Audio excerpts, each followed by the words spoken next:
Bonjour à toutes et tous. Je ne sais pas si vous m'entendez bien. Est-ce que quelqu'un peut répondre sur le chat pour savoir si je suis bien entendu? Parfait. Bon, merci. Merci à vous. C'est bon, c'est bon, c'est bon. Merci en tout cas à toutes et tous de vous être inscrits pour ce webinaire organisé par la section régionale de l'AST de France. On s'est dit que ce serait l'occasion, après l'été qu'on a passé, de faire un retour pour toutes les sections de France, et en tout cas pour tous les membres de l'AST qui le souhaitent, sur le sujet de la baignabilité de la Marne et de la Seine. Donc, ce sera une présentation à plusieurs voix, puisque c'est un projet métropolitain très collectif qui a mobilisé énormément d'acteurs depuis plusieurs années.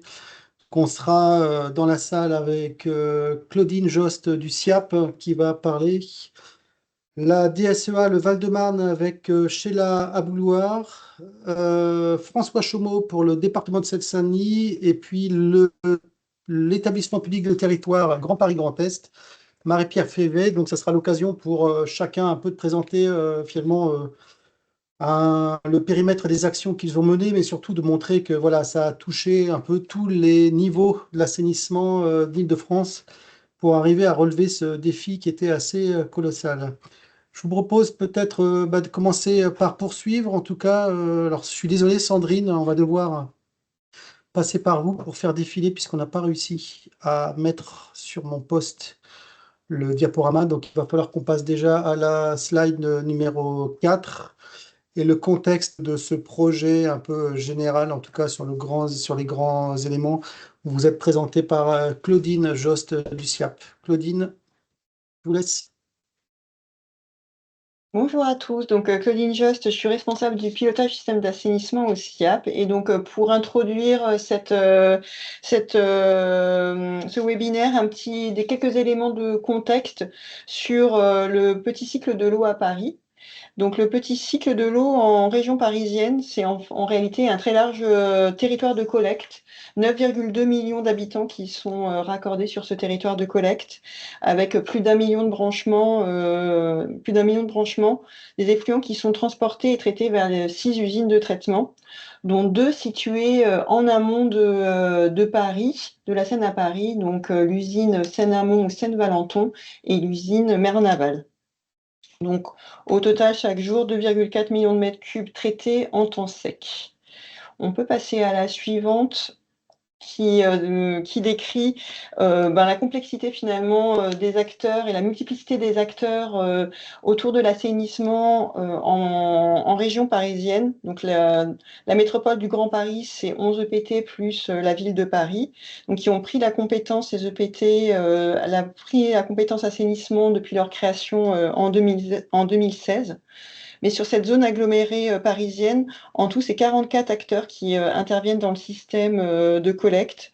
Les EPT, des communes et des comités d'agglomération en amont qui sont en charge de la collecte, et des acteurs tels que les départements de petite couronne ou des syndicats qui ont en charge le transport. Et enfin, le SIAP qui est en charge la mission de transport et d'assainisseur avec le traitement. Donc un territoire complexe avec une multiplicité d'acteurs et un territoire aussi complexe par rapport à des réseaux qui sont soit unitaires, soit séparatifs. On peut passer à la suivante. Donc ici, on est finalement le résultat d'une longue histoire de l'assainissement en région parisienne, avec un réseau unitaire essentiellement dans le cœur de Paris et de la Petite Couronne.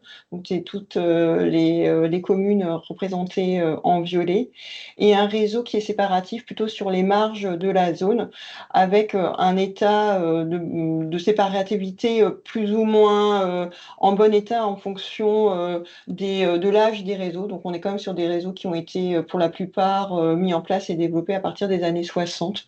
Donc des réseaux qui peuvent être assez anciens pour certains secteurs. L'autre caractère, si on poursuit sur la diapo suivante. Donc l'autre caractéristique Voilà, l'autre caractéristique de l'assainissement en Île-de-France, c'est finalement le poids de cette agglomération sur un fleuve qui est à un débit relativement faible, notamment si on le compare à d'autres grandes agglomérations comme Lyon-sur-le-Rhône ou la Loire ou le Rhin. La Seine, le module moyen de la Seine, c'est 310 mètres cubes par seconde. En été, le débit est inférieur à 100 mètres cubes par seconde, avec des étiages qui peuvent descendre à 80 mètres cubes par seconde. Et un débit instantané en temps sec, rejeté en Seine, qui représente jusqu'à 30 mètres cubes par seconde en temps sec. Donc un poids de l'agglomération très important par rapport à la capacité de dilution de la Seine, qui reste un fleuve fragile en période estivale. La diapo suivante permet de bien visualiser en fait le poids de cette agglomération sur le tracé de la Seine, où on voit l'effet le poids de l'agglomération en petite couronne et autour de Paris, par rapport voilà, qui est situé au niveau de la Seine à Paris. Sur la diapo suivante, la Seine a fait elle fait l'objet d'une reconquête progressive de sa qualité de l'eau qui s'étale sur plus de 60 ans. Dès les années 70, il y a eu des gros projets de renforcement des capacités épuratoires qui se sont poursuivis jusqu'au début des années 2000 et qui ont permis de pouvoir assurer l'épuration de l'ensemble des effluents produits. Donc là, on se situe dans les années 70-2000. On a les grandes directives qui marquent ces différentes périodes, donc notamment en 91, la directive relative au traitement des eaux urbaines. Cette reconquête progressive de la qualité de l'eau, elle se traduit aussi par une reconquête de la biodiversité de la Seine, puisqu'il y a 50 ans, la Seine comptait moins de 3 espèces et aujourd'hui, on dénombre plus de 37 espèces qui sont recensées sur la Marne et 34 dans la Seine, à Paris. Pour se fixer plutôt sur l'objectif d'amélioration de la qualité de la Seine par rapport à la baignadabilité. Donc c'est en 1923 que la baignade a été interdite dans la Seine. Dès 2016, l'ensemble des acteurs se sont réunis autour d'un schéma directeur baignade pour aboutir à un plan d'amélioration de la qualité de la Seine qui s'est ensuite décliné, on le verra par la suite, dans un plan d'action très spécifique pour retrouver la qualité baignade en amont de Paris. Du coup, on peut noter en 2018 le plan Paris-Pluie sur le secteur parisien. Les JO, le grand projet pour 2024, mais surtout la perspective de maintenir la baignade en héritage pour 2025 et les années suivantes. Donc perspective qui nous occupe tous encore aujourd'hui. Merci Claudine. Je vous propose pour ceux qui ont des questions de les poser dans le chat directement et on tâchera d'y répondre progressivement. Donc sur la suite, une fois qu'on a vu cette focale un peu et qu'on se resserre sur les récentes années, hein, on voit que, slide suivante, s'il vous plaît, qu'on est sur un projet qui remonte à maintenant plus d'un siècle, hein. Les premières promesses de baignade remontent à Jacques Chirac il y a un peu plus d'une trentaine d'années. Et c'est vrai que le sujet de la baignade a été énormément mis en évidence parce que c'est pour nous l'occasion de dire que c'est la dernière marche qu'il fallait atteindre, en tout cas pour mettre en évidence la restauration de la qualité des eaux du fleuve et de la Marne, son affluent. Est-ce qu'on peut passer à la slide suivante, Sandrine?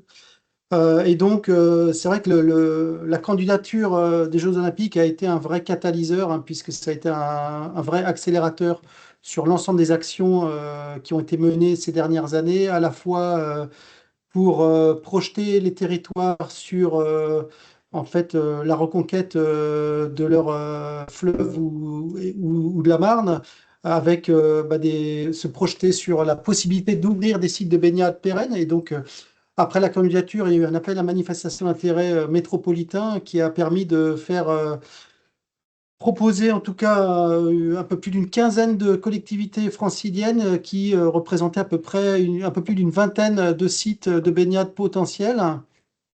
On a eu par la suite, on va le voir, un protocole d'engagement qui a représenté 25 parties prenantes qui étaient engagées. Donc, bien sûr, tous les services d'assainissement franciliens qui ont été présentés par Claudine, à la fois les territoires, les départements, la ville de Paris, le SIAP, mais également toutes les autorités de l'État, l'agence de l'eau, les autorités portuaires aussi qui ont des actions à décliner. Et tout ça représente voilà, 25 parties prenantes engagées. Donc c'est un travail à une grande échelle qui n'avait jamais été engagé et coordonné à ce niveau-là précédemment. Et ça a permis de lancer un programme d'action d'une cinquantaine d'actions qu'on va décliner après par la suite et qui touche pour le coup tous les enjeux de l'assainissement depuis la collecte jusqu'à l'épuration. Et donc c'est assez magistral en tout cas le plan qui a été mené avec pour le coup euh, des test events qui ont marqué il y a un peu plus d'un an maintenant les premiers essais, en fait, un an avant les Jeux Olympiques. Pour ceux qui avaient suivi l'actualité à l'époque, bah, ils ont vu que certaines épreuves avaient pu se tenir, mais d'autres ont dû être annulées et qui ont révélé aussi qu'il y avait encore des besoins de travailler sur notre capacité de résilience et améliorer encore nos systèmes d'exploitation et de surveillance. Et il y a eu un gros travail qui a été encore mené au-delà de toutes les grandes actions cette dernière année avec l'ensemble des partenaires pour faire en sorte qu'on arrive encore mieux préparé pour l'été et les épreuves olympiques et paralympiques. Et donc on se projettera après par la suite, on verra à la fin de cette réunion sur bah, qu'est-ce que c'est après la suite 2025 avec des sites de baignade pour tous. Slide suivante, donc, qui présente un peu une gouvernance assez complexe hein, qui a dû être mise en place à la fois avec un comité de pilotage qui réunit l'ensemble des partenaires, qui est piloté par le préfet d'Île-de-France et la maire de Paris, et qui réunit à peu près 2 fois par an l'ensemble des collectivités, des partenaires dans un format qui maintenant représente à peu près une centaine de participants. On en aura un bientôt encore dans une semaine, hein, puisqu'on va faire le bilan de l'été et puis se projeter sur l'avenir, mais continuer en tout cas à travailler collectivement pour faire en sorte que nous poursuivons cette reconquête de la qualité des eaux de la Seine. Au-delà de ce COPIL, il y avait des instances, on va dire, techniques qui se réunissaient avec à la fois les grands partenaires qui faisaient le point et qui préparaient les COPIL. Et puis, on va le voir par la suite, il y a eu 6 groupes de travail qui ont été constitués pour travailler sur l'ensemble des thématiques, sachant que le pilotage de ces groupes de travail a été distribué au niveau des partenaires du projet. Et vous le voyez, un qui a permis de la priorisation du rejet qui était piloté par le SIAP, qui a permis d'affiner et de construire finalement le plan d'action à partir de modélisation des impacts des différentes actions sur le milieu, en voyant finalement quel est l'impact sur la qualité bactériologique de la Seine et de la Marne. Il y avait un groupe de travail qui était sur les mauvais branchements, on va le voir par la suite, c'est un axe de travail qui est important, qui était piloté par le Val-de-Marne. On travaillait également sur la gestion de la source eau pluviale avec le pilotage de la Seine-Saint-Denis. Il y avait un volet très particulier sur les bateaux, les équipements, les établissements flottants, puisque on est sur des territoires où il y a énormément d'établissements flottants, raccordés ou non raccordés, en tout cas à l'époque. Et donc, il fallait travailler sur le raccordement de leur rejet.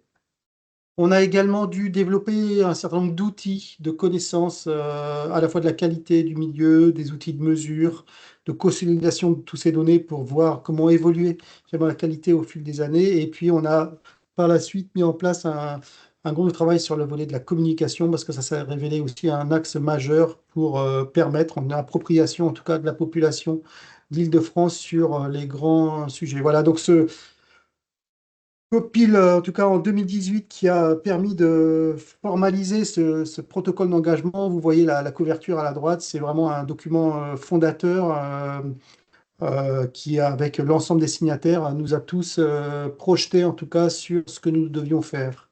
Slide suivante. On parle souvent du coût global, c'est pas million, c'est 1,4 milliard hein, d'euros à peu près, qui a été estimé pour l'ensemble des actions. Donc, on va le voir derrière. Il y a énormément euh, de travaux qui ont été faits à tous les niveaux. Et quand on additionne tout cela, eh bien, ça représente 1,4 milliard d'euros.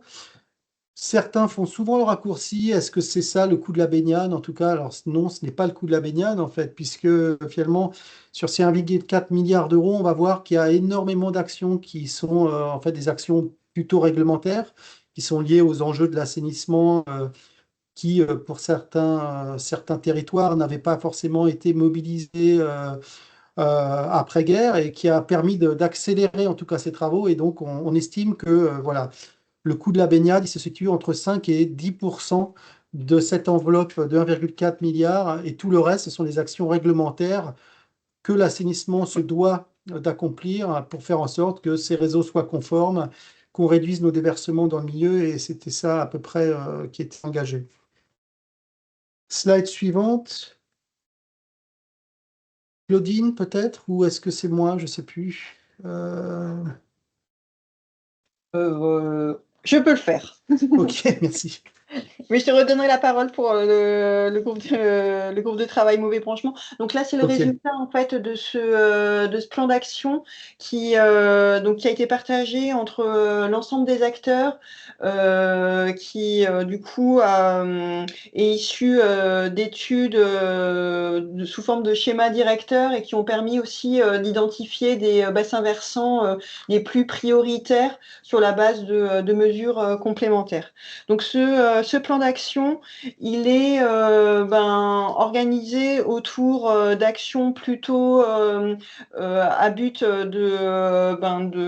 d'atteindre la baignabilité en temps sec et d'autres actions qui sont plutôt orientées vis-à-vis du temps de pluie pour limiter ou retarder au maximum les déversements vers le milieu naturel. Donc sur les actions de temps sec, on retrouve les actions de désinfection sur les deux usines de traitement qui sont situées en amont de la zone de baignade, donc Marnaval et Seine-Valenton, donc qui du coup permet d'abaisser le niveau d'Escherichia coli, enfin de bactériaux qu'on peut avoir dans le milieu naturel en temps sec. Tout un travail de mise en conformité des branchements sur du coup des bassins versants qui ont été identifiés comme de manière générale et plus particulièrement sur des bassins versants qui ont été identifiés comme prioritaires. Un gros sujet autour du raccordement des bateaux logements qui était un sujet aussi nouveau et assez complexe. Concernant le temps de pluie, on est sur des sujets de stockage, comme par exemple le bassin de stockage d'Austerlitz pour renforcer les capacités de stockage avant rejet vers la Seine, mais aussi des projets tels que le traitement des eaux de pluie du rue de la Lande, donc qui sera détaillé plus précisément plus tard. Un nouveau collecteur VL8 qui, pendant la période des JO, a été utilisé en bassin de stockage, donc qui a permis d'avoir un stockage supplémentaire pour limiter les déversements. Tout un aménagement dans le rue de Saint-Baudile, donc c'est un rue qui se jette dans la Marne, où il y a plusieurs aménagements coordonnés qui ont été mis en place. Un travail de gestion adaptative des ouvrages de la ville de Paris qui permet de la même manière, avec les ouvrages existants, de limiter les déversements et d'optimiser le transport. Dans le même état d'esprit, on a eu un gros travail réalisé sur l'optimisation des déversements en amont de Paris, donc toujours dans la même optique pour les pluies qu'on appelait petites pluies, en tout cas pour les pluies courantes, de pouvoir limiter ou éviter des déversements vers le milieu naturel. Et enfin, une action diffuse mais extrêmement importante, c'est le travail sur la diminution des surfaces imperméables et l'ensemble de la recherche et la mise en conformité des mauvais branchements vers les réseaux d'eau pluviaux. Donc vraiment des actions de typologie très diverses, des actions plutôt d'infrastructures supplémentaires mises en place, mais aussi beaucoup de recherche recherche de mise en conformité et de travail plutôt à la parcelle sur les recherches de la diminution des surfaces imperméables. Merci Claudine. Je vais laisser la parole à deux voix maintenant pour la partie mauvais branchement avec le Val-de-Marne et le PT Grand Paris Grand Est. Bonjour à toutes et à tous. Alors, je ne sais pas si Marie-Pierre, tu veux commencer en premier ou je commence et ensuite tu enchaînes juste derrière? Très bien. Ok.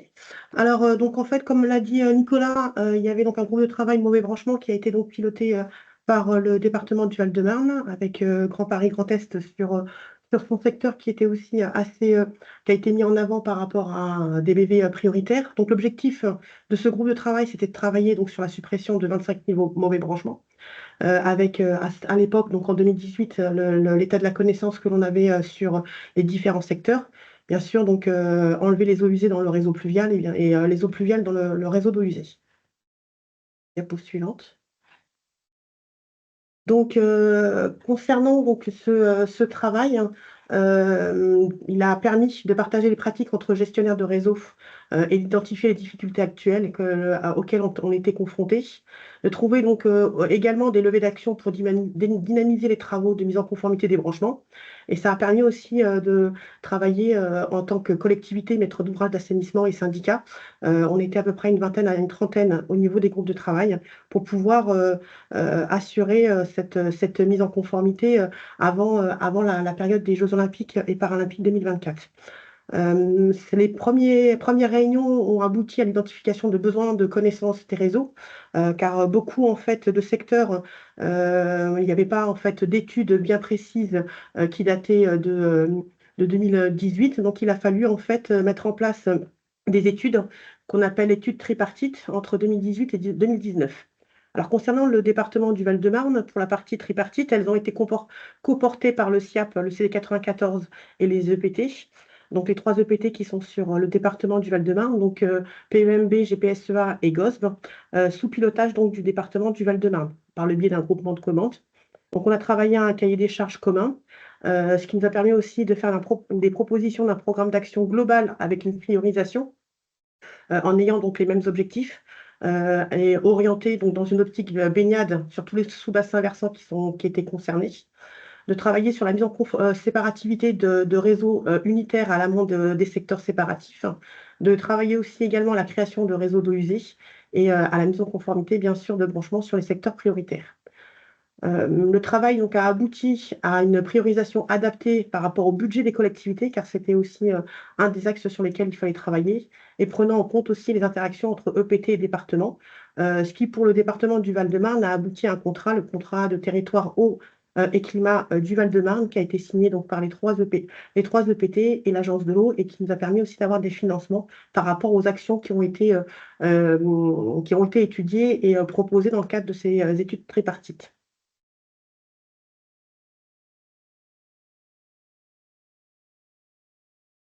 Marie-Pierre, je te laisse Donc, bien sûr, vous voyez l'objectif que l'on devait, sur lequel on devait aboutir. Donc là, sur la photo, le schéma de gauche, vous voyez donc une propriété qui est non conforme. Et l'objectif derrière, c'est d'aboutir au schéma à droite.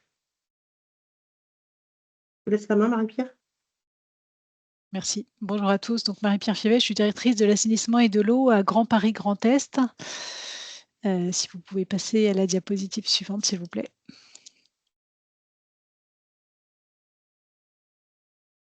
Ah. Merci. Donc sur le plan qui est situé en bas à gauche ici, donc on voit, hein, ça a déjà été dit, Grand Paris Grand Est est situé à l'amont de Paris et donc un établissement public territorial générateur de beaucoup de pollution. On a, c'est l'image de droite, la plus grande partie de notre territoire qui est desservie par un réseau séparatif et sur lequel, ce réseau séparatif, on avait recensé 27 km de voies qui n'étaient pas desservies par des réseaux d'eau usée, donc des voies desservies uniquement par des réseaux pluviaux. des réseaux pluviaux qui se déversent en Marne et donc générateurs de pollution. Et au début du plan d'action baignade, on identifiait à 26 000 le nombre de branchements sur notre territoire qui n'étaient pas conformes, dont 8 700 branchements rejetant les eaux usées dans le réseau pluvial, pour un territoire, pour vous donner une échelle, de 400 000 habitants. La diapositive suivante présente le contenu du plan d'action Marne propre. Donc face à cette situation-là et puis à l'échéance des Jeux olympiques qui se rapprochaient, mais surtout à la non-conformité réglementaire de notre territoire, nos élus ont engagé ce plan d'action qu'on a nommé Marne propre, où on a essayé de démultiplier nos moyens d'action pour faire le plus possible de travaux et d'actions de mise en conformité d'ici 2024. Donc, on a mobilisé énormément de financements grâce notamment à nos différents partenaires que sont l'État, l'Agence de l'eau Seine-Normandie, la Ville de Paris, le Conseil départemental. Et donc, alors qu'on avait un budget annuel d'investissement de 20 millions d'euros par an, on s'est apprêté en 2021 à lancer ce plan d'action d'un montant de 228 millions d'euros. Donc, qui consiste à faire 3 choses. Peut-être que vous pouvez passer à la diapositive suivante.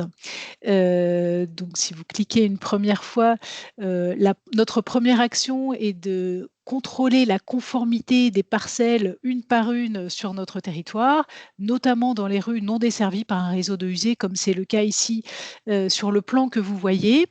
Ensuite, nous réalisons le réseau public et la partie publique du branchement jusqu'à chacune de ces parcelles. Et in fine, nous allons proposer à chacune de ces parcelles, si vous cliquez encore une fois, de réaliser sous maîtrise d'ouvrage public la mise en conformité des réseaux d'assainissement privatifs. Voilà, donc dans chacune de ces parcelles qui n'étaient pas desservies par les réseaux d'eau usée. Nous laissions évidemment le choix aux propriétaires de passer par Grand Paris Grand Est pour réaliser leurs travaux sur domaine privé, ou alors de les réaliser par l'entreprise de leur choix. Évidemment, alors, pour ces différentes opérations sur domaine public, sur domaine privé, on a dû mettre en place une communication spécifique qui n'existait pas auparavant pour nos précédentes actions, à part les panneaux sur nos chantiers, mais voilà, ça s'arrêtait à peu près là. On a essayé d'être assez imaginatif avec la création, on voit la page de garde en haut à gauche d'une bande dessinée pour expliquer un peu pédagogiquement ce que nous faisions sur un guide Stop au mauvais branchement. On a implanté des panneaux dans les rues pour que les habitants puissent nous ouvrir leurs portes et nous permettre de réaliser les contrôles de conformité à la parcelle. On a tenu des stands dans les rues. On voit en haut à droite une photo à Neuilly-Plaisance où nous tenions un stand. On a mobilisé des étudiants de l'école des ponts qui sont allés faire du porte-à-porte chez les habitants de ces rues pour essayer de les convaincre de faire les contrôles et les travaux. Il y a eu différents événements, notamment des visites préfectorales, des reportages, même par la télé coréenne. On voit un extrait en bas, différentes réunions publiques. Voilà, donc ça a été accompagner toutes ces actions d'énormément de communication. Et dans l'organisation, c'est la diapositive suivante de notre direction, on a dû évidemment externaliser. Aujourd'hui, l'unité Marne propre qui pilote ce projet est constituée de 4 personnes. Donc pour un tel projet, on a eu l'assistance d'un assistant à maîtrise d'ouvrage, de 4 maîtres d'œuvre, de 4 gros marchés de travaux où les entreprises étaient groupées. On avait également différents marchés d'études. On voit sur l'organigramme ici à droite l'ensemble des moyens en termes de marchés publics mobilisés pour nous permettre de réaliser ce plan. Et aujourd'hui, quand il s'agit de dresser le bilan, alors on n'est pas arrivé au terme de la mise en conformité des 26 000 parcelles, mais bon, on a quand même réalisé 25 km de réseau d'eau usée entre 2021 et 2024 en milieu urbain dense. On a également en conformité 1000 parcelles en maîtrise d'ouvrage public, 1000 autres parcelles se sont mises en conformité en maîtrise d'ouvrage privé, et on a bien l'intention de continuer à continuer ces actions puisqu'il nous reste énormément de parcelles à mettre en conformité encore pendant plusieurs années. Merci Marie-Pierre. Donc un axe de travail majeur qui représentait à peu près entre 300 et 500 millions d'euros hein, sur le plan global d'action. Donc, comme l'a dit Marie-Pierre, ou on dit le Val-de-Marne, c'est un travail qui a été déployé sur de nombreux territoires de la métropole francilienne, qui n'est pas encore abouti, mais en tout cas dont on a commencé à mesurer des effets, puisque progressivement, on voit qu'en tout cas, il y a une réduction des non-conformités qui s'opère, mais voilà, le travail, c'est un travail de longue haleine et qu'il faut poursuivre. Sur le travail de la gestion des eaux pluviales, je vais laisser la parole à François Chaumeau de la Seine-Saint-Denis. Oui, bonjour. Le groupe de travail sur la gestion des eaux pluviales avait pour objectif de réduire les déversements en temps de pluie vers la Marne et vers la Seine.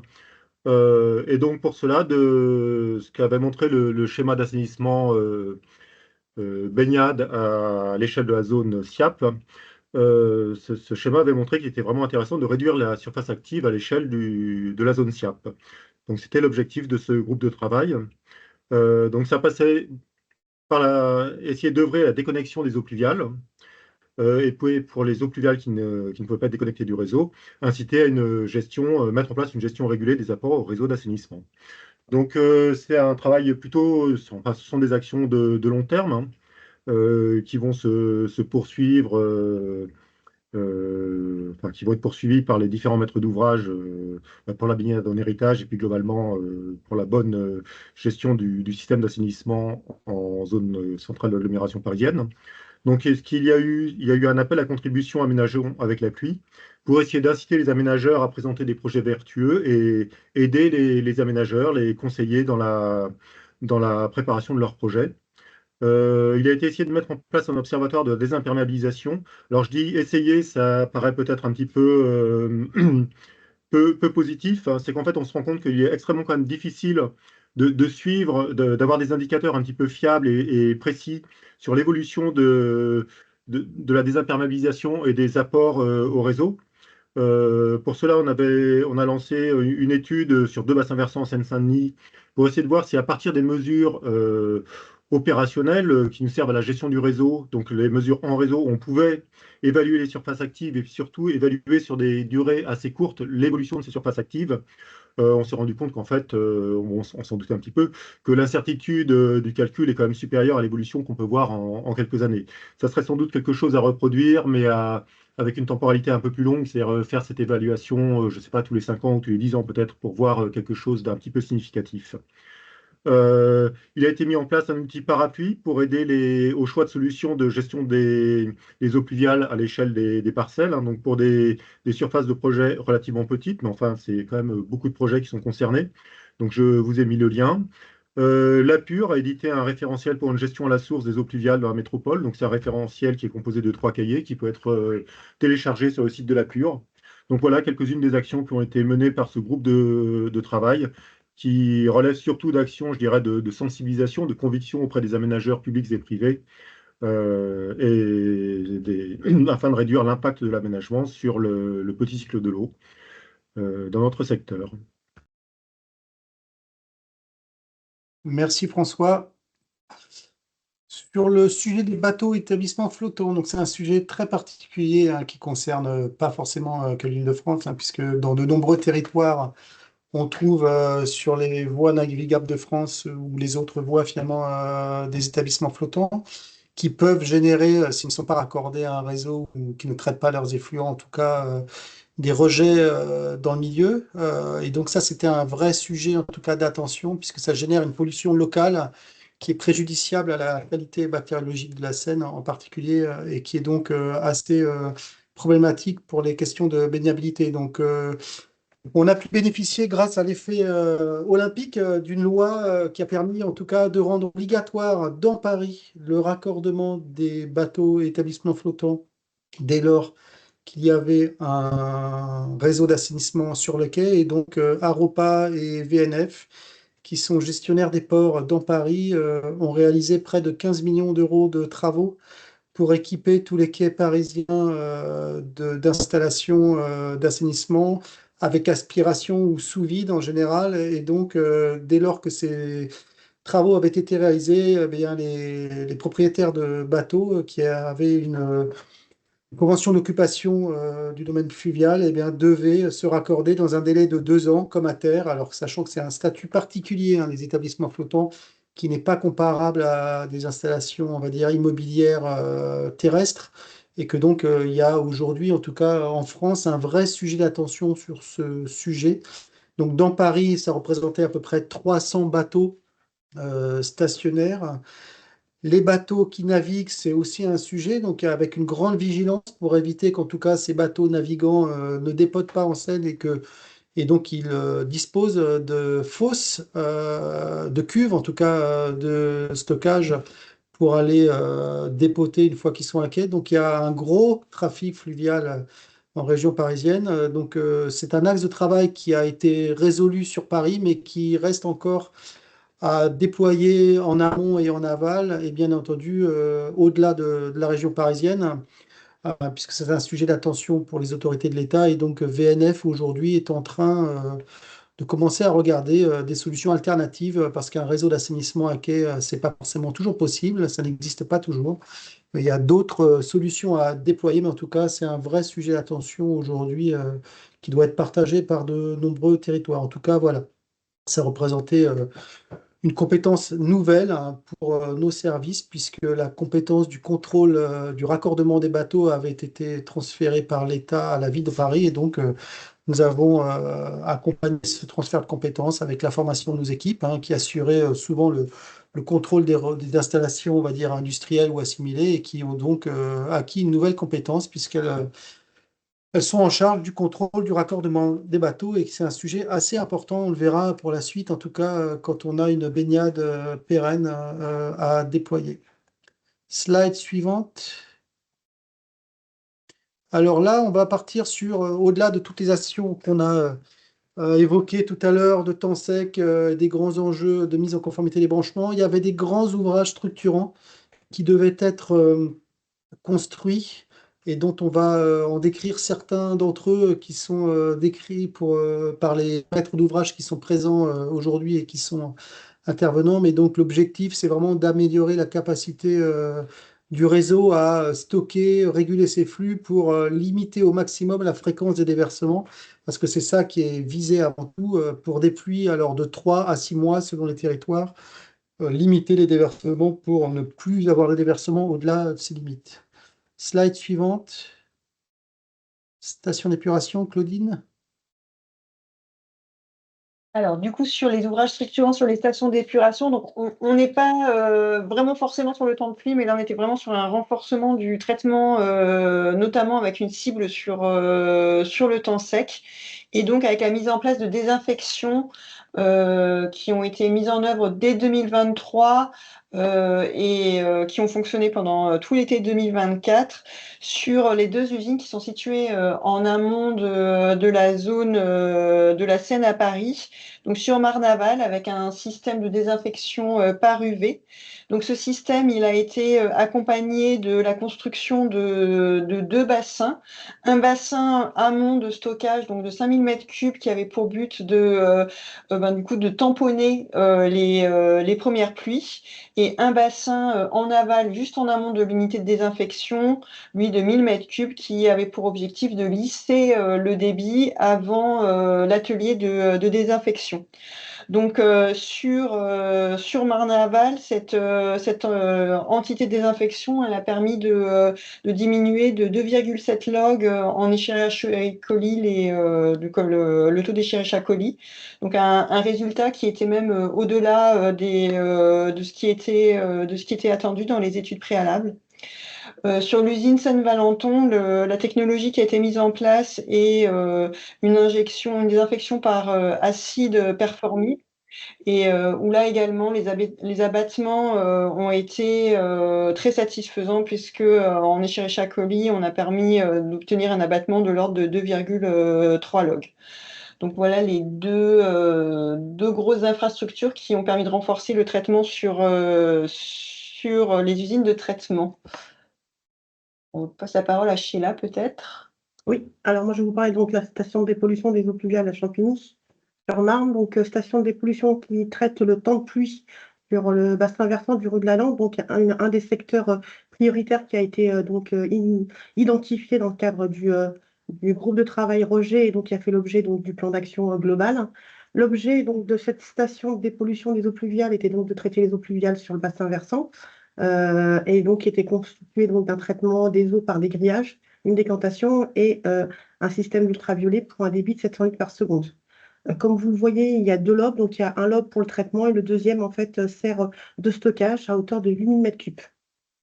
La spécificité de cette station de dépollution des eaux pluviales, c'est qu'en fait, elle fait partie d'une opération qui a commencé depuis plus longtemps que le protocole qui a été signé donc, entre toutes les parties prenantes, car à l'amont, en fait, il y a deux bassins de stockage qui ont été construits, le bassin de la Bonneau et le bassin de la Laiterie.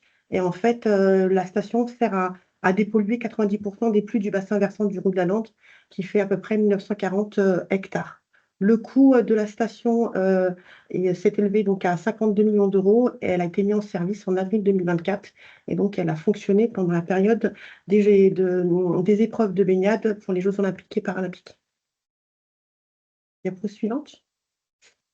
Autre secteur sur lequel le département a créé un ouvrage pour le temps de pluie, c'est le secteur Polochar. Donc, secteur Polochar qui se trouve dans le bassin versant prioritaire du French Choisy. Et donc, en fait, l'objectif était de mettre en séparatif ce secteur-là, donc avec une opération de création en fait d'un collecteur profond donc d'un mètre 80 de diamètre sur 1,5 km à une dizaine de mètres de profondeur par micro-tunnelier. Donc en fait, on a fait travailler 3 micro-tunneliers en parallèle.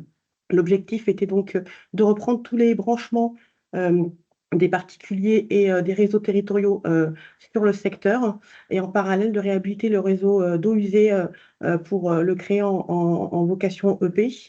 L'objectif étant de mettre en service le collecteur d'eau usée avant l'ouverture des Jeux Olympiques, c'est-à-dire le 26. Et donc, en fait, il a été mis en service le 23 juillet 2024. Donc, les délais étaient très contraints et avec des axes très circulés. Donc, la première partie du collecteur donc, a été mise en service. Il reste maintenant la réhabilitation du collecteur unitaire en EP et la création d'un certain nombre de branchements. Le coût de cette opération s'élève à 50 millions d'euros et la deuxième partie sera mise en service en octobre 2025. Diapo suivante. Là, je laisse la parole à François pour les actions du département de la Seine-Saint-Denis. Merci. Donc, les actions du département de la Seine-Saint-Denis ont été classées en 4 parties. La réalisation d'ouvrages structurants, de bassins de rétention, des améliorations apportées aux ouvrages existants, les actions de mise en conformité qui ont été évoquées précédemment, et puis des actions partenariales.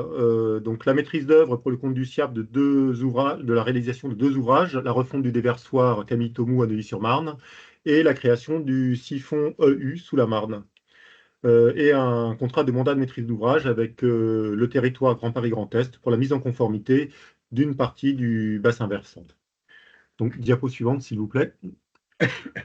Donc, le bassin du rue Saint-Baudile à Gagny, c'est un bassin de rétention de 30 000 m3, alimenté, pour lequel il a fallu créer plusieurs centaines de mètres de collecteurs pour l'alimentation et pour la vidange de l'ouvrage.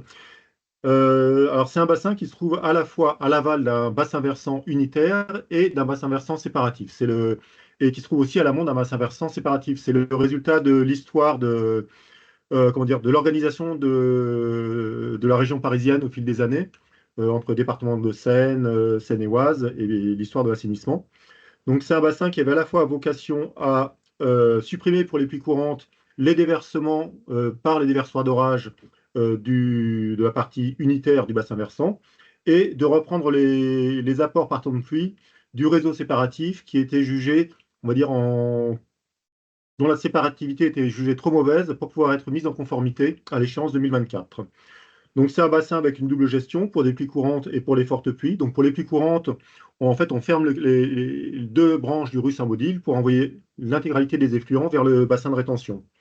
Ensuite, il y a 2 modes de gestion, en période de baignade et hors période de baignade. En période de baignade, l'intégralité du volume stocké est vidangée vers la station d'épuration.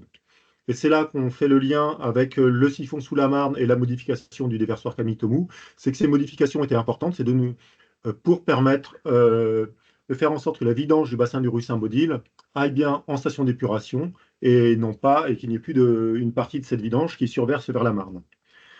Sur la période des JO et des Jeux paralympiques, il y a eu 9 alimentations du bassin du rue Saint-Baudile. Diapo suivante, s'il vous plaît. L'autre bassin de rétention, c'est le bassin de la Fontaine des Hanaux à Montreuil. Donc, c'est un bassin de rétention qui se trouve sur un bassin versant unitaire. C'est un bassin versant qui déleste d'une part du réseau territorial et d'autre part du réseau départemental. Donc, on va dire que c'est un bassin mixte en termes de domanialité, comment dire, pas de domanialité puisque c'est un bassin départemental, mais qui déleste deux réseaux de domanialité différentes.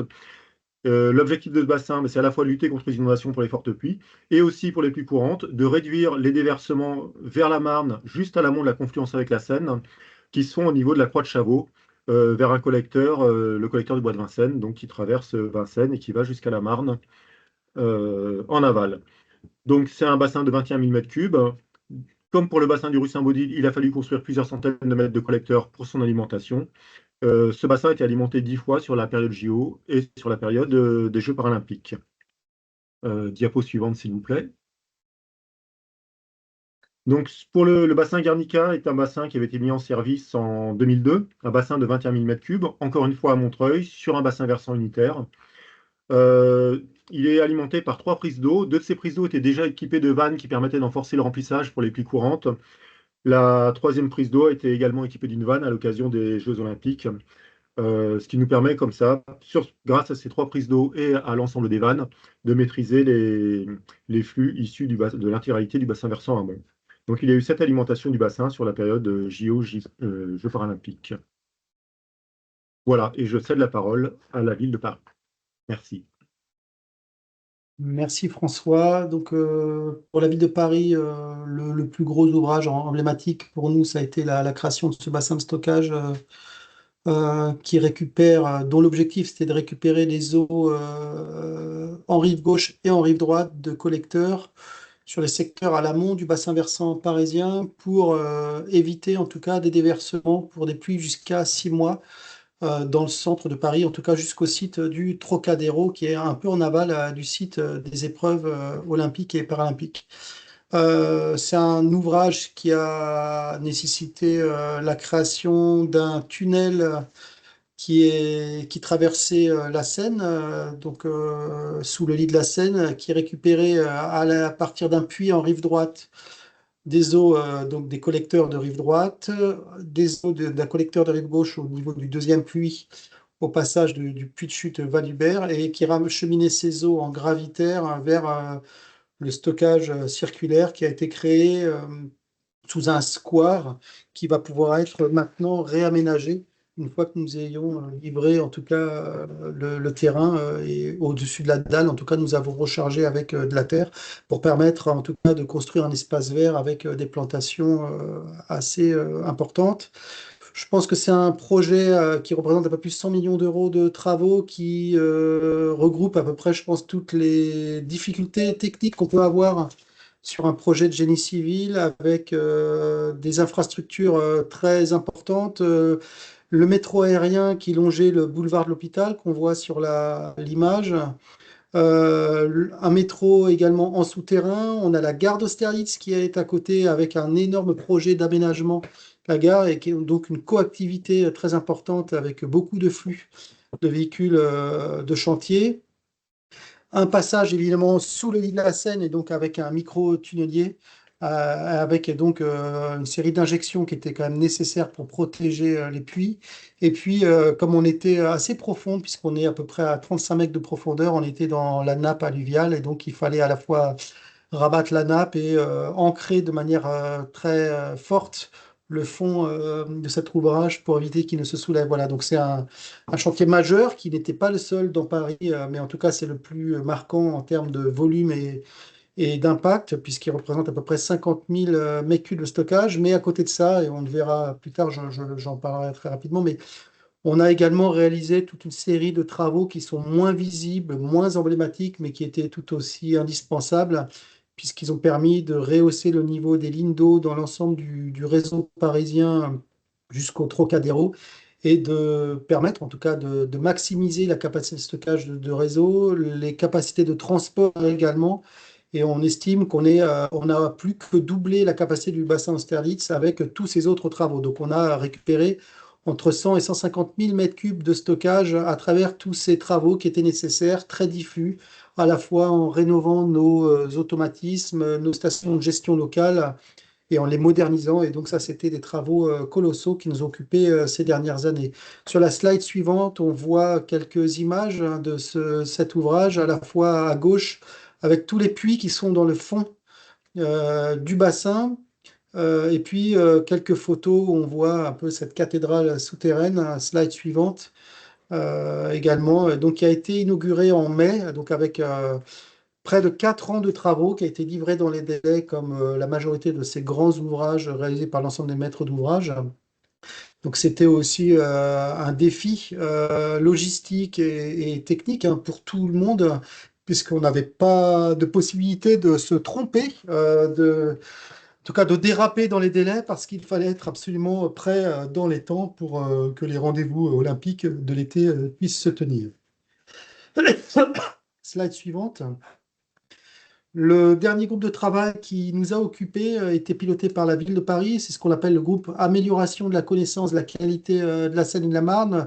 Donc ça, c'est un axe de travail très important. On ne rentre pas trop dans le détail dans cette présentation, mais derrière tout ça, il y a énormément d'acteurs aussi à la fois qui réalisaient des analyses et donc il fallait pouvoir suivre au fur et à mesure des années, depuis 2016, eh bien, l'évolution de la qualité bactériologique de la Marne, de la Seine amont, de la Seine à Paris et de la Seine en aval, avec de nombreux points de mesure de qualité pour déterminer, alors on n'en a pas trop parlé aujourd'hui parce que le volet de la qualité de l'eau, comment on le mesure pour atteindre les objectifs de baignabilité avec la directive baignade, on en a peu parlé, mais c'est un sujet, on va en parler un peu après, mais en tout cas qui touche principalement le suivi de deux bactéries provenant de nos rejets d'eau usée, les BIF.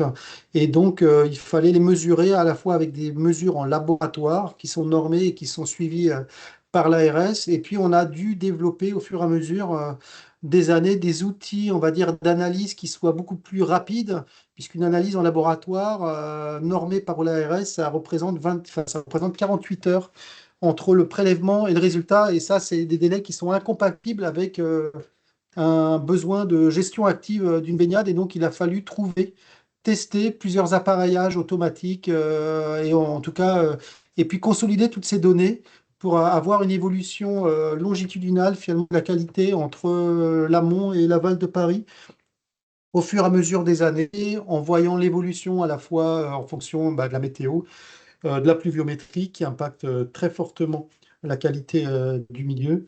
Et puis avec cette année, en tout cas, la première année où on a un plein effet, en principe, de nos ouvrages, puisque l'ensemble du plan d'action, en tout cas sur les gros ouvrages, a été réalisé cette année, ce qui fait que finalement, on ne compare pas non plus chaque année la même chose, puisque au fur et à mesure, on continue à travailler et à avancer sur toutes les actions en parallèle. Donc, en tout cas, voilà, on a pu mesurer chaque année, mettre en place une plateforme aussi qui consolidait l'ensemble des données et qui était partagée par l'ensemble des partenaires. Et ça, c'était aussi important pour qu'on se donne aussi un outil consolidé qui nous permette aussi collectivement de mieux comprendre le fonctionnement, en tout cas l'évolution de la qualité du milieu.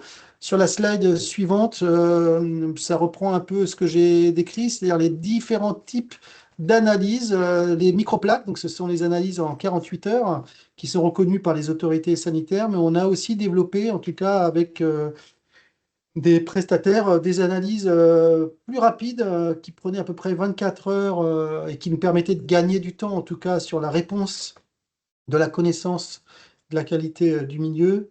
Et puis, à côté de ça, des outils de mesure automatique qui ne mesurent pas tous la même chose.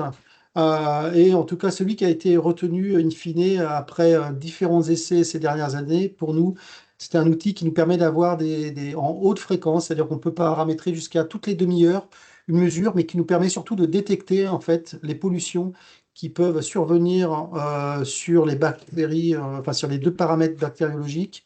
Et ça, c'était vraiment très très important pour se préparer en tout cas à assurer en tout cas la tenue des épreuves, puisqu'on avait besoin et ça on en parlera très rapidement, de connaître, en tout cas d'apporter des éléments les plus complets possibles aux fédérations et à Paris 2024 pour qu'ils puissent prendre les décisions de tenir les épreuves et conformément en tout cas aux besoins de qualité bactériologique qui étaient fixés.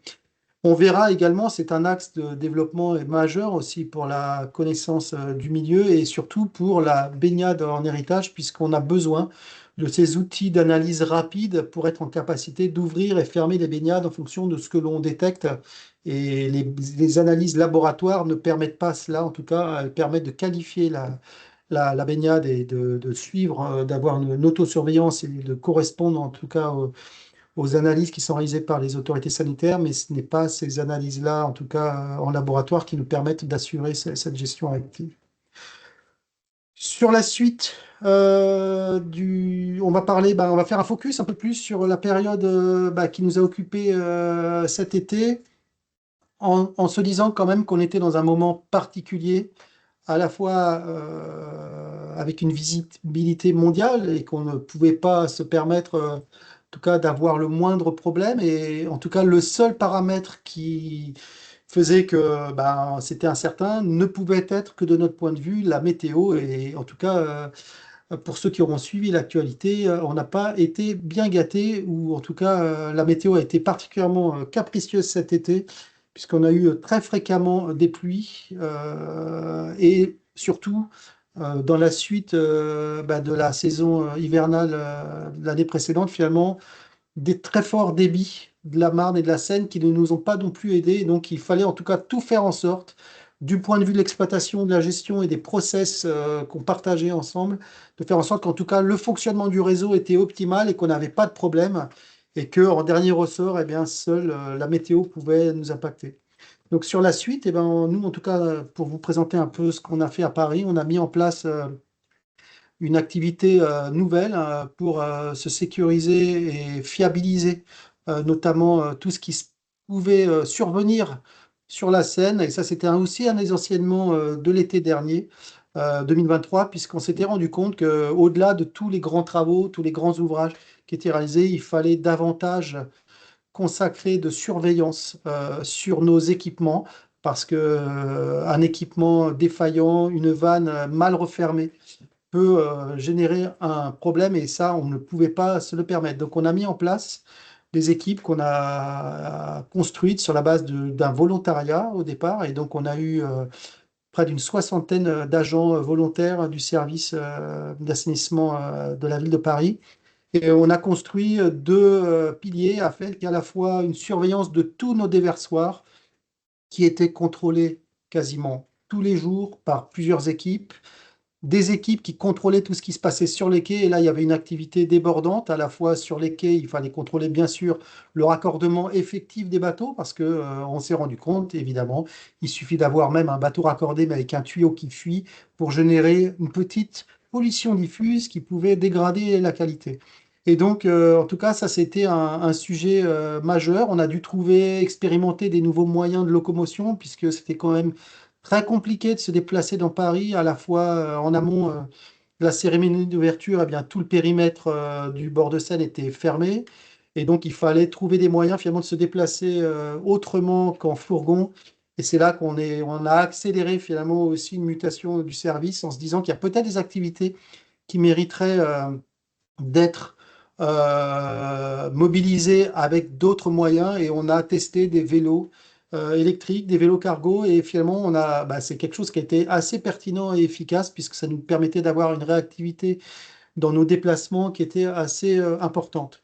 On a également déployé, alors on voit une tablette ici, et sur la page suivante, une application dédiée dans laquelle on avait référencé tout ce qui pouvait se produire en bord de Seine, à la fois tous les bateaux, tous les déversoirs et tous les autres rejets qui peuvent être soit des rejets temporaires qui sont liés à des installations aussi estivales, Paris-Plage, les installations sanitaires qui avaient été installées, il y avait plus de 3000 toilettes chimiques qui étaient installées pour la cérémonie d'ouverture, et il y avait quand même une grosse tension, parce qu'on ne pouvait pas se permettre qu'il y ait des toilettes qui dépotent dans la scène parce que 2 jours après la cérémonie d'ouverture, on avait les premiers entraînements dans la scène. Et donc, en tout cas, il a fallu contrôler en permanence, référencer tout ça dans une application. Et chaque jour, finalement, toutes nos équipes qui passaient sur le terrain pouvaient mettre à jour finalement les données relatives à chaque point potentiel de pollution,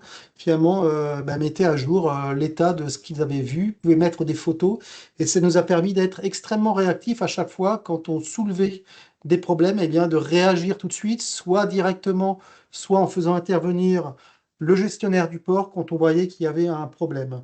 Sur la slide suivante, peut-être quelques chiffres un peu qui donnent un peu l'ampleur hein, du travail que ça représentait, à peu près entre 250 et 300 contrôles quotidiens, que ce soit les déversoirs, les bateaux. Il fallait que ça tourne pendant tout l'été, c'est-à-dire qu'avant les Jeux, pendant les Jeux, entre les Jeux et les Paralympiques, avec des rythmes de fréquences différents et des amplitudes horaires, parfois 7 jours sur 7 pendant qu'on était dans les jeux, et donc il fallait vraiment assurer une rotation avec voilà, ces 60 agents, donc ça représentait voilà, une trentaine d'agents chaque jour qui étaient mobilisés, avec 7 jours de pluie comptabilisés dans Paris, mais pas forcément que dans Paris, c'est-à-dire qu'on en avait plus à l'échelle francilienne. C'était quasiment un jour sur deux à un moment donné qu'on avait des pluies cet été, donc c'était assez stressant, générateur de beaucoup de tensions. Et en même temps, donc nous, ce qui est en tout cas ce qu'on considère comme un élément assez remarquable, en tout cas que l'on met en évidence avec nos équipes, c'est que entre le mois de juin et le début de septembre, malgré cette situation assez terrible d'un point de vue météorologique, on n'a pas déversé dans Paris, entre l'entrée de Paris et le site olympique. Et c'est qu'en septembre, après que tout soit passé, finalement, qu'on a eu des orages qui ont pris de court, en tout cas, et qui ont fait qu'on a dû, là, pour le coup, générer des déversements. Mais en tout cas, voilà, c'était 10 000 km parcourus à vélo par nos équipes. Voilà, c'est des éléments qui sont assez marquants, en tout cas, pour nos agents. Slide suivante. On en a parlé. Tous les contrôles qui étaient réalisés par notre opérateur public, la régie Haute-Paris, avec à la fois là aussi un énorme travail, hein, plus de 3000 analyses réalisées avec tous les types d'analyses, c'est-à-dire qu'à la fois des analyses qui ont dû être renforcées avec plusieurs points de prélèvement sur le site olympique, des analyses étalées dans Paris qui permettaient de suivre l'évolution de la qualité de l'eau avec la détection d'éventuels problèmes et de pollution. Et également, il a fallu aussi doubler tout ça parce qu'on ne pouvait pas se permettre d'avoir le moindre problème sur un prélèvement. Et donc, toute la chaîne de prélèvement a dû être doublée, et y compris la chaîne d'analyse qui a représenté aussi un énorme engagement d'Eau de Paris pour fiabiliser le système et s'assurer qu'on n'avait pas de problème. Et à côté de ça, on avait couplé nos outils d'analyse à la fois IDEX, anti-alerte, colli-alerte, qui permettait d'avoir des retours à 24 heures pour donner les éléments, en tout cas aux fédérations. Et puis des collimanders qui étaient installés en entrée de Paris et qui permettaient d'anticiper, en tout cas, les arrivées des pollutions qui pouvaient provenir de l'amont et notamment après des orages. Slide suivante. On va passer au Val-de-Marne qui a aussi mis en place une organisation particulière dédiée pour l'été. Sheila? Oui, merci Nicolas. Alors, donc, le département, son objectif est de maîtriser et de surveiller le fonctionnement du système d'assainissement. Donc, pour ce faire, il a travaillé sur son organisation donc, un an avant la tenue des épreuves pour les Jeux Olympiques, en travaillant sur le renforcement de la maintenance préventive et l'entretien des installations, donc avec toute la partie curage, remplacement des pièces, avec une commande préalable de toutes les pièces qui étaient nécessaires pour pouvoir maintenir les équipements pendant cette période-là. Le développement aussi d'outils informatiques pour faciliter la vérification des équipements, donc que ce soit les supervisions, l'automatisation de Valérie.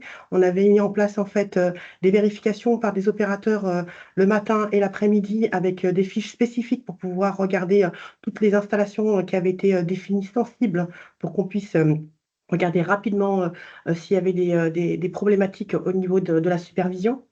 Il y avait aussi mis en place une surveillance périodique des ouvrages et des points sensibles avec des alertes de niveau qui ont été développées aussi sur les 54 déversoirs d'orage.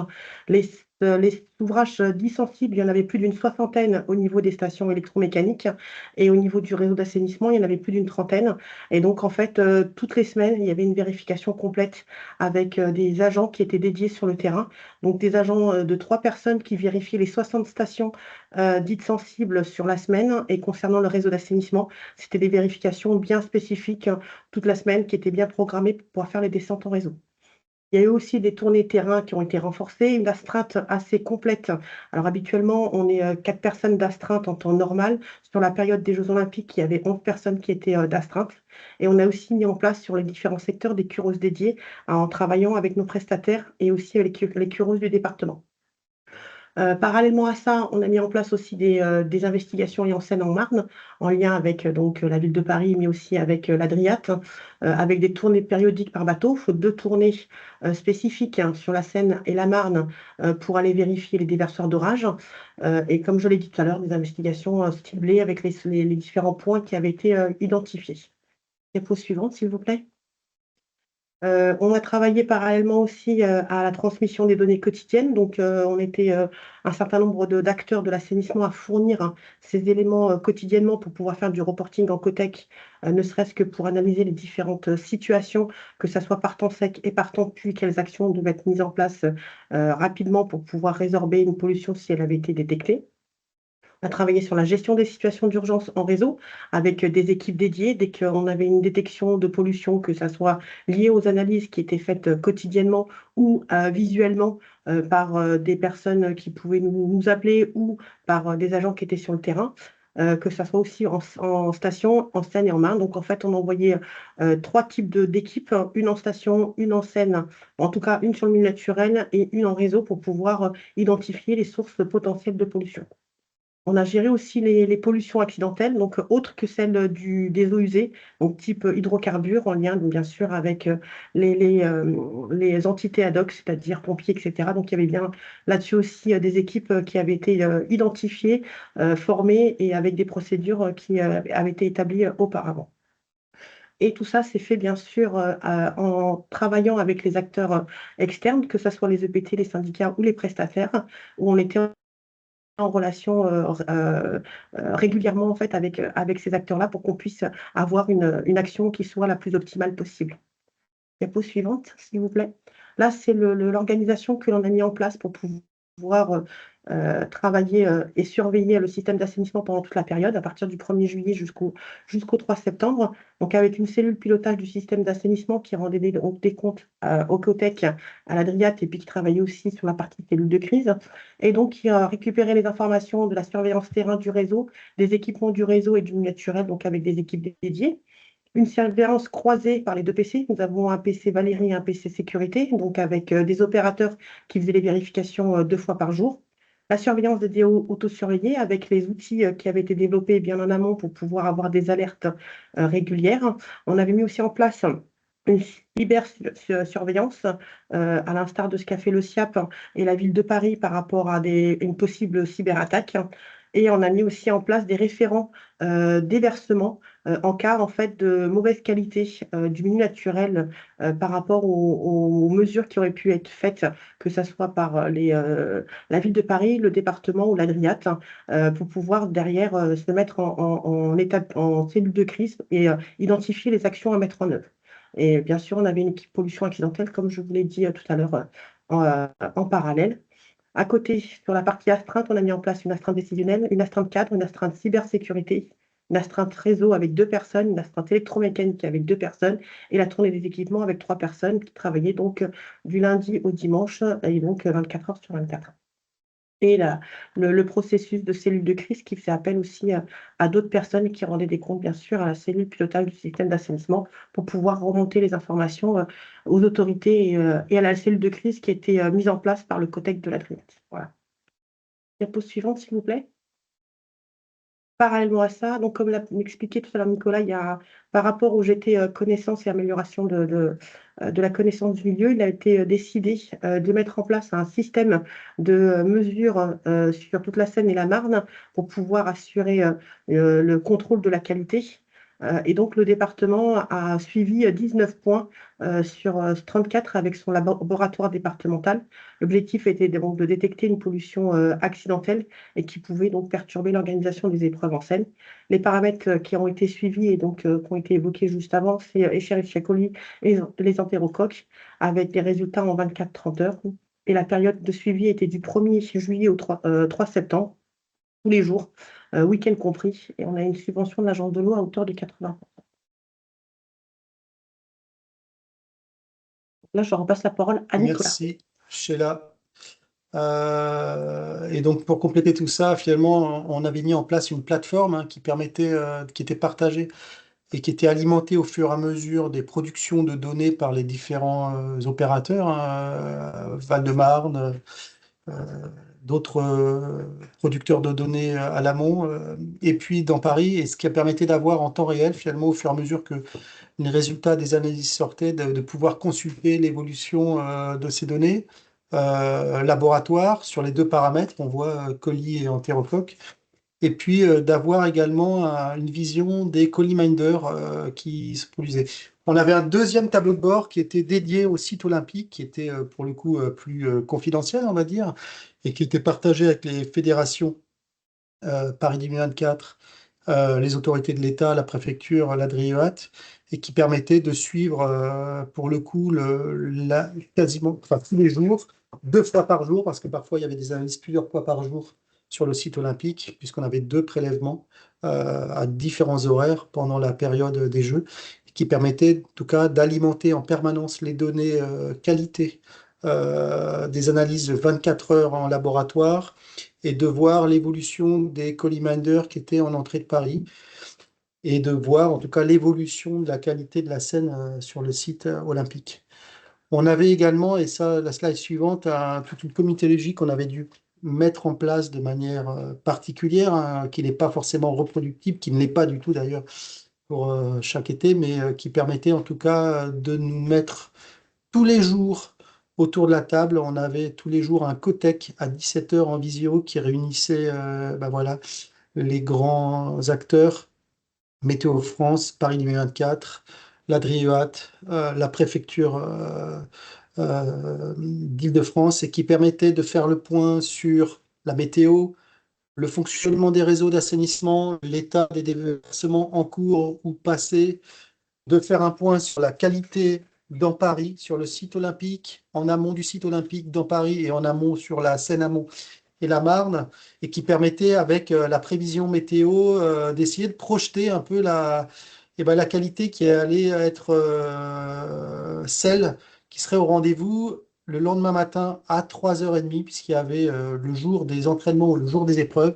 Il y avait toutes les nuits une réunion qui se tenait avec les fédérations Paris 24, la préfecture, la ville de Paris et Météo France, qui permettait en tout cas d'apporter les derniers éléments en plus de la réunion de 17 heures, les dernières analyses qui tombaient vers 3 heures et qui permettaient de confirmer ou pas l'évolution de la qualité qui allait se produire, et pour décider, et c'était là que se décidait en tout cas les fédérations prenaient la décision de tenir ou pas l'entraînement et les épreuves. Et donc, les épreuves se tenaient à 8 heures.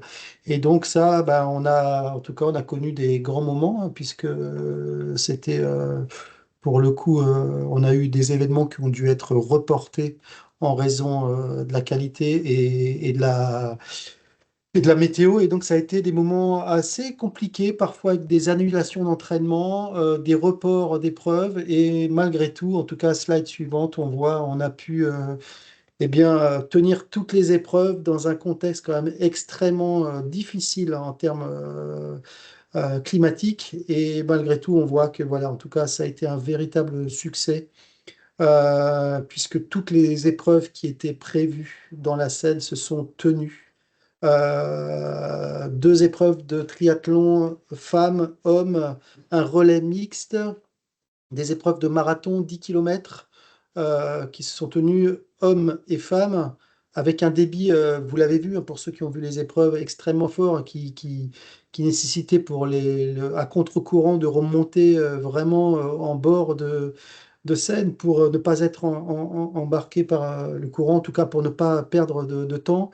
Et puis, on a eu les épreuves de paratriathlon aussi, qui ont été un énorme moment, puisqu'il y a eu aussi des difficultés, en tout cas, qui étaient liées au débit, et en tout cas avec la crainte des fédérations que les para-athlètes ne puissent pas forcément remonter le courant. Et donc, on a dû, en tout cas, étudier des itinéraires bis qui auraient pu être mobilisés. Mais fort heureusement, le débit n'a pas cessé de décroître et on a pu tenir à ces épreuves. En tout cas, voilà. Je pense que ceux qui ont vu ces épreuves ont partagé avec nous l'enthousiasme et finalement la réussite et qui a été exprimée à maintes reprises par l'ensemble des athlètes et des fédérations. Je partage avec vous quand même le directeur de la Fédération internationale de triathlon qui a partagé avec nous après que tout se soit bien passé. Voilà, des témoignages d'athlètes qui disaient que c'était peut-être l'une des plus grandes épreuves, en tout cas expériences de leur vie, que ces épreuves qu'ils avaient vécues à Paris cet été. Sur la suite, eh bien, les Jeux Olympiques, c'est une première marche, mais à la fois, bah, c'est pas là que tout s'arrête, puisque les athlètes ont ouvert la voie. Slide suivante, eh bien, l'idée, c'est que justement, l'héritage des Jeux, ce soit des ouvertures de baignade pour finalement les franciliens, le grand public, dès 2025. Et donc, d'ores et déjà, il y a déjà des sites qui sont en cours d'étude, donc 3 à Paris et certains déjà en Val-de-Marne, dont l'objectif c'est de les ouvrir l'été prochain. Et donc, bah, ça sera des conditions très différentes, à la fois pendant 2 mois, juillet-août, on sera forcément encore soumis aux aléas climatiques, mais en tout cas, on n'aura pas cette même contrainte d'obligation finalement de résultat.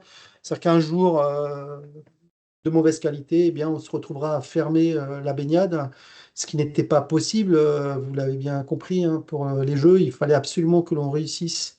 Et en tout cas, tous les jours d'ouverture et les résultats étaient publiés par les autorités et sur le site de la ville de Paris. Tous les résultats des analyses et confirment que l'analyse était bonne, en tout cas lorsque les athlètes se sont baignés. Donc là, on est sur un autre défi, à la fois sur 2 mois, sur un besoin de gestion différent.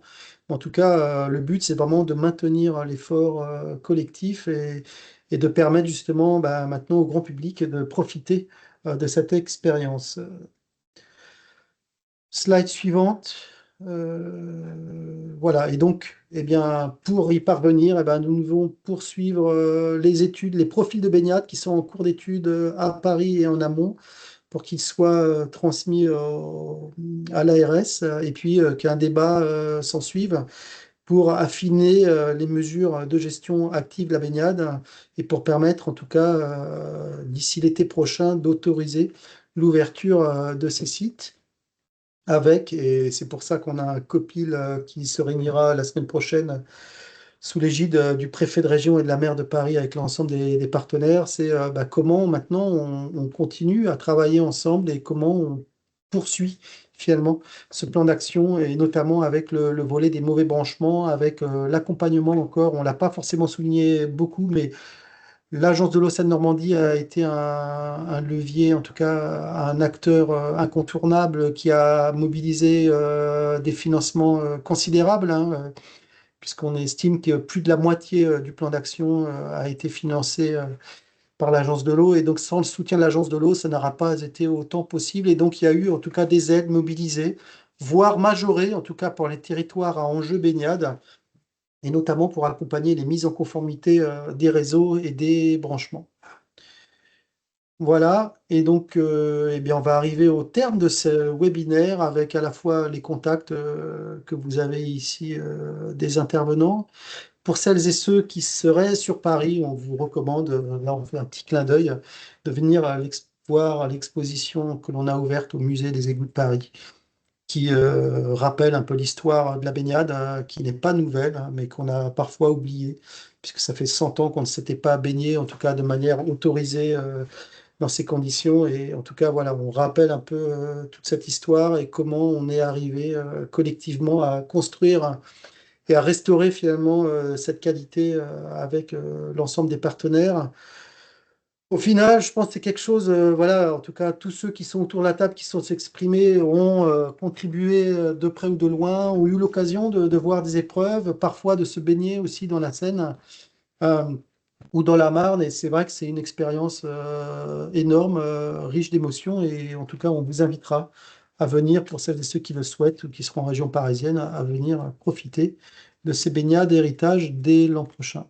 Voilà. Pour ma part, j'en ai fini. S'il y a des questions, on est là pour vous y répondre, pour vous répondre. Et puis sinon, bah, n'hésitez pas à les transmettre ultérieurement ou avec des demandes de contact auprès de l'AST ou sur les adresses qui sont indiquées à l'écran. Voilà. Je vous remercie. Je remercie énormément aussi les participants et les intervenants qui ont été, qui se sont exprimés, mais qui reflètent aussi c'est une victoire collective et que, en tout cas, on a réussi en tout cas, relever ce défi avec un travail acharné, mais qui remonte à plus de 30 ans. Mais en tout cas, ces dernières années nous ont énormément tous et toutes occupés. Et en tout cas, voilà, ces belles images des Jeux, et ben, elles ouvrent la voie pour le grand public l'an prochain. J'en ai fini pour ma part. Si quelqu'un veut rajouter quelque chose.